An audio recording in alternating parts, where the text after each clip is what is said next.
Hello everyone, कैसे हैं आप सब। आज का जो वीडियो है ये एक छोटा सा हमने इवेंट रखा था, दीपदान का प्रोग्राम रखा था घर पे, तो उसी की एक छोटी सी झलक है।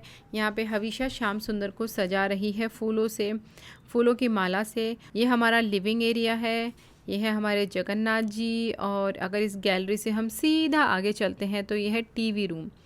यहाँ पे मैंने ट्रेडमिल रखा है और मेरी एक्सरसाइज बाइक भी यहीं पर है। केशु और हरिका यहाँ पे मज़े कर रहे हैं। केशु कह रहा है मैं चलाऊंगा, हरिका कह रही है केशु अब मुझे चलाने दो, बट उसने मना कर दिया तो उसको गुस्सा आया और उसने कहा कि ठीक है मैं तुम्हें लॉक करके जा रही हूँ।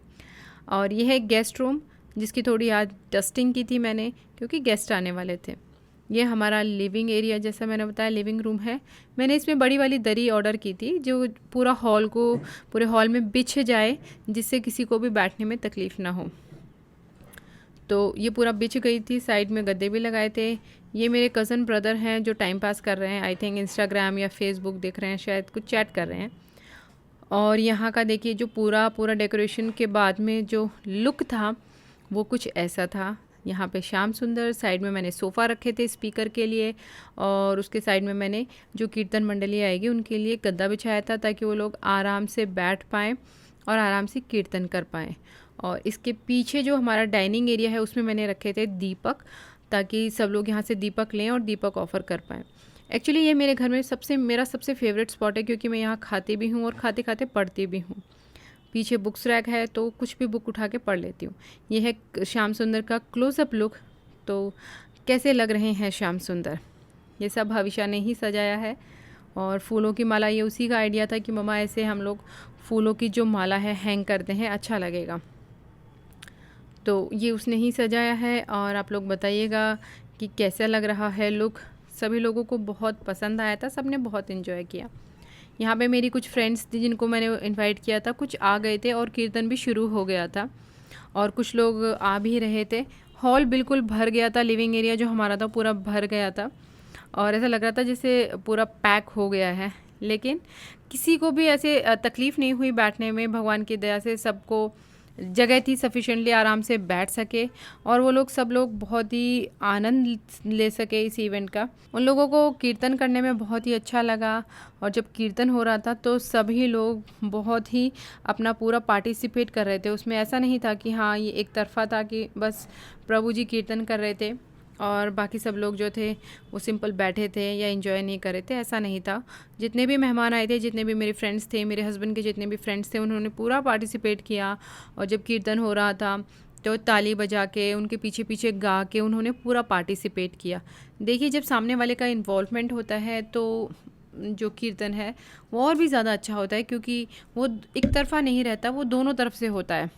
तो यहाँ पे बस सब लोग यही कर रहे हैं, ताली बजा बजा के आनंद ले रहे हैं कीर्तन का। मुझे लगा था शायद बच्चे नहीं बैठ पाएंगे, वो लोग खेलेंगे, तो मैंने टॉयज़ रूम में पूरा टॉयज़ बिखेर दिए थे, बट हविशा की कुछ फ्रेंड्स थी जो उसके साथ पूरा बैठी। और यहाँ पे देखिए जब दिल के तार झनकृत हो उठते हैं तो पैर अपने आप उठने लगते हैं। यहाँ पे मेरी कुछ फ्रेंड्स हैं जो एक एक करके उठे क्योंकि वो भजन इतना सुंदर था कि वो अपने आप को रोक नहीं पाए और एक एक करके सभी उठने लगे और सभी ने कीर्तन पे जो थिरकने का जो आनंद था वो भरपूर आनंद लिया। और सभी एक एक करके सभी उठे और सभी ने नाचने भी लगे। और जब भजन पे नाचा जाता है तो मैं यूँ कहूँगी कि बस उस समय वो भक्त होता है और उसके श्याम होते हैं, श्याम सुंदर होते हैं। कृष्ण कह लीजिए, श्याम कह लीजिए, गोविंद कह लीजिए, बस यही दो दिखते हैं, बाकी सब दुनिया भूल जाते हैं। तो यहाँ पे सभी लोग थिरकने लगे थे, सभी को खूब मज़ा आया और सभी लोग नाचने लगे। यहाँ पे ये देखिए, यहाँ पे मैंने यहाँ पे थोड़ा सा वीडियो शूट किया था आगे से। यहाँ पे श्याम सुंदर और यहाँ पे प्रभु जी कीर्तन कर रहे हैं, भजन कर रहे हैं। कीर्तन इतना अच्छा था, एक्चुअली भजन इतना अच्छा था कि कोई भी अपने आप को रोक नहीं पाया। हविशा के फ्रेंड्स, यहाँ तक कि छोटे छोटे बच्चे भी उसमें पूरा पार्टिसिपेट कर रहे थे, उनको भी बहुत अच्छा लग रहा था। शायद कीर्तन में, भगवान के नाम में ऐसी पॉजिटिव वाइब्स होती हैं जो आपको अपने आप एक स्पिरिचुअल स्ट्रेंथ देती हैं। एक अलग सा एक एनवायरनमेंट हो जाता है और शायद ये जो स्ट्रेंथ होती है, स्पिरिचुअल स्ट्रेंथ कह लीजिए, या ये जो पावरफुल पॉजिटिव वाइब्स होती हैं, ये लेट नाइट पार्टीज़ में नहीं मिलती। वो कुछ समय की होती हैं लेकिन जो कीर्तन और भजन में जो वाइब्स आती हैं वो काफ़ी समय तक आपके साथ रहती हैं। और प्रोग्राम के बाद में भी सब लोगों को बहुत अच्छा लगा था। यहाँ पे सभी लोग झूम रहे थे, सभी लोग आनंद ले रहे थे। इनफैक्ट वो प्रभु जी से बार बार रिक्वेस्ट कर रहे थे कि आप हमें एक और भजन सुनाइए, एक और भजन सुनाइए। तो उन्होंने काफ़ी सारे भजन गाए और सब लोगों ने उसका भरपूर आनंद उठाया। यहाँ पे प्रभु जी गा रहे हैं और ये सब लोग डांस कर रहे हैं। यहाँ पे मैं एक चीज़ और कहना चाहूँगी। देखिए, उम्र जो है किसी भी चीज़ के लिए दायरा नहीं होती। आंटी हैं, ये आंटी जी हमारे, जब आए थे उन्होंने मुझसे कहा था रंजन मेरे पैरों में दर्द है, बट स्टिल मैं आ गई क्योंकि मुझे कीर्तन अच्छा लगता है। लेकिन जब यहाँ पे आए तो वो देखिए कैसे नाच रहे हैं, और जब उन्होंने कीर्तन सुना, भजन सुने, तो उन्हें पता ही नहीं चला कि उनके पैरों में दर्द कहाँ चला गया, कहाँ छूमंतर हो गया। क्योंकि जब प्रोग्राम हो गया था तब उन्होंने मुझसे कहा कि रंजन मुझे पता ही नहीं चला था, उस समय मेरे पैरों में दर्द हो रहा था, लेकिन वो बस झूम रहे थे, उन्हें बहुत ही अच्छा लगा था यहाँ पे आके। और यहाँ पे सभी लोग एक एक करके अपना पूरा आनंद ले रहे हैं, नाच रहे हैं। ये देखिए यहाँ पे आंटी जी के पैरों में बिल्कुल दर्द गायब हो गया है। उन्होंने पूरा इन्जॉय किया।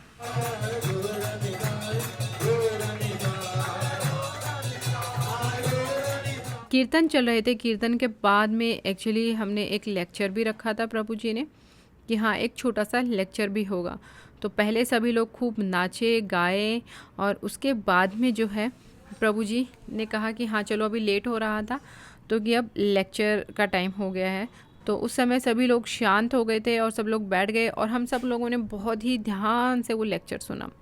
इनफैक्ट यहाँ तक कि बच्चे, छोटे छोटे बच्चे, हविशा की जो फ्रेंड्स थी वो भी बहुत ही ध्यान से लेक्चर को सुन रहे थे। लेक्चर इतना इंटरेस्टिंग था कि बिल्कुल बोरिंग नहीं लगा। उन्होंने बिल्कुल प्रैक्टिकल एग्जाम्पल्स के थ्रू कुछ बता रहे थे, दामोदर कथा बता रहे थे, तो दीपदान का महत्व बता रहे थे। तो वही सब लोग सुन रहे थे और सुन के बहुत ही अच्छा लगा कि हाँ दामोदर मंत्र का क्या महत्व होता है और दीपदान का क्या महत्व होता है। उन्होंने कृष्णा के पास टाइम स्टोरीज़ के बारे में बात की जो कि बच्चों को बहुत पसंद आई और सभी बच्चों को बहुत ही आनंद आ रहा था। ऐसे टीवी में हम लोग बहुत सुनते हैं, लेकिन जब ऐसे सामने से कोई समझाता है, सामने से कोई सुनाता है तो उसका मज़ा ही कुछ और होता है।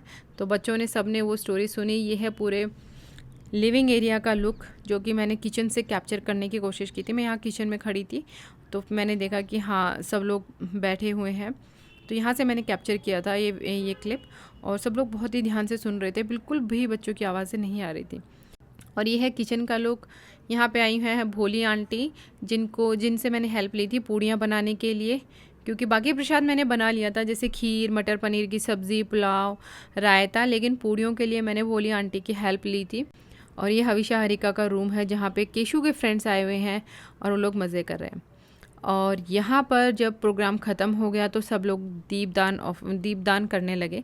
जहाँ पे पीछे जो मैंने दीपक रखे थे वहाँ से वो लोग दीपक लेके आ रहे थे और वहाँ से दीपक उठाने के बाद में एक एक दीपक वो श्याम सुंदर के आगे ऑफ़र कर रहे थे।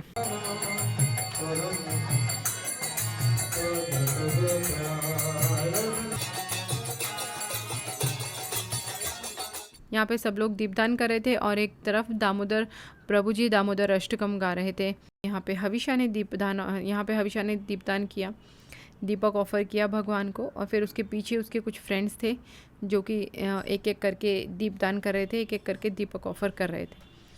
और यहाँ पे हमने जो लाइट्स थी वो ऑफ़ कर दी थी और जो नेचुरल लाइट थी दीपक की बस वही दिख रही थी। जो दीपक की जो नेचुरल रोशनी थी वो बिल्कुल अमेजिंग थी, बहुत ही अच्छा लग रहा था।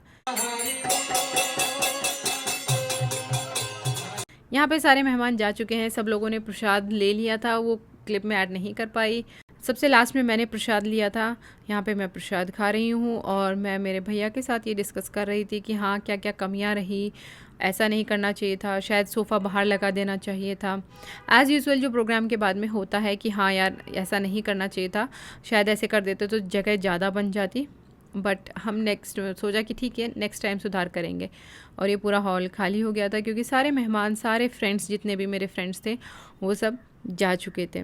और हमारा डिस्कशन कुछ ऐसे ही चलता रहा। भैया भी बताते रहे कि हाँ दीदी पानी बाहर रखना चाहिए था, कई बार पानी बच्चों ने लिया तो गिरा दिया था, उससे थोड़ा सा असुविधा हुई थी सब लोगों को, बट ठीक है चलता है। और यहाँ पे वो लोग सब लोग अपने मामू के साथ मस्ती कर रहे हैं। वो जाने के लिए कह रहे थे, लेकिन हरिका ने गेट लॉक कर दिया कि नहीं, आज आप नहीं जाओगे, अभी बहुत लेट हो गया। एक्चुअली रात में बहुत ही ज़्यादा लेट हो गए थे, प्रोग्राम ख़त्म होते होते शायद 10:30 हो गया था। और ये जो प्रसाद था ये मैंने पूरा डाइनिंग टेबल पे रख दिया था। यहाँ पे मैं पहले एक क्लिप शूट नहीं कर पाई। ये है खीर, ये है मटर पनीर की सब्ज़ी, और इसके अंदर थे पुलाव जो सबको बहुत पसंद आए, सब ने बहुत खाए और लास्ट में मैंने खा लिया तो फिनिश हो गए थे। और यहाँ पे इसमें रखी थी मैंने पूड़ी और पापड़ थे साथ में। बस यही था आज का छोटा सा इवेंट। इसी के साथ अगर वीडियो पसंद आया हो तो लाइक कीजिए। Thank you so much for watching this video.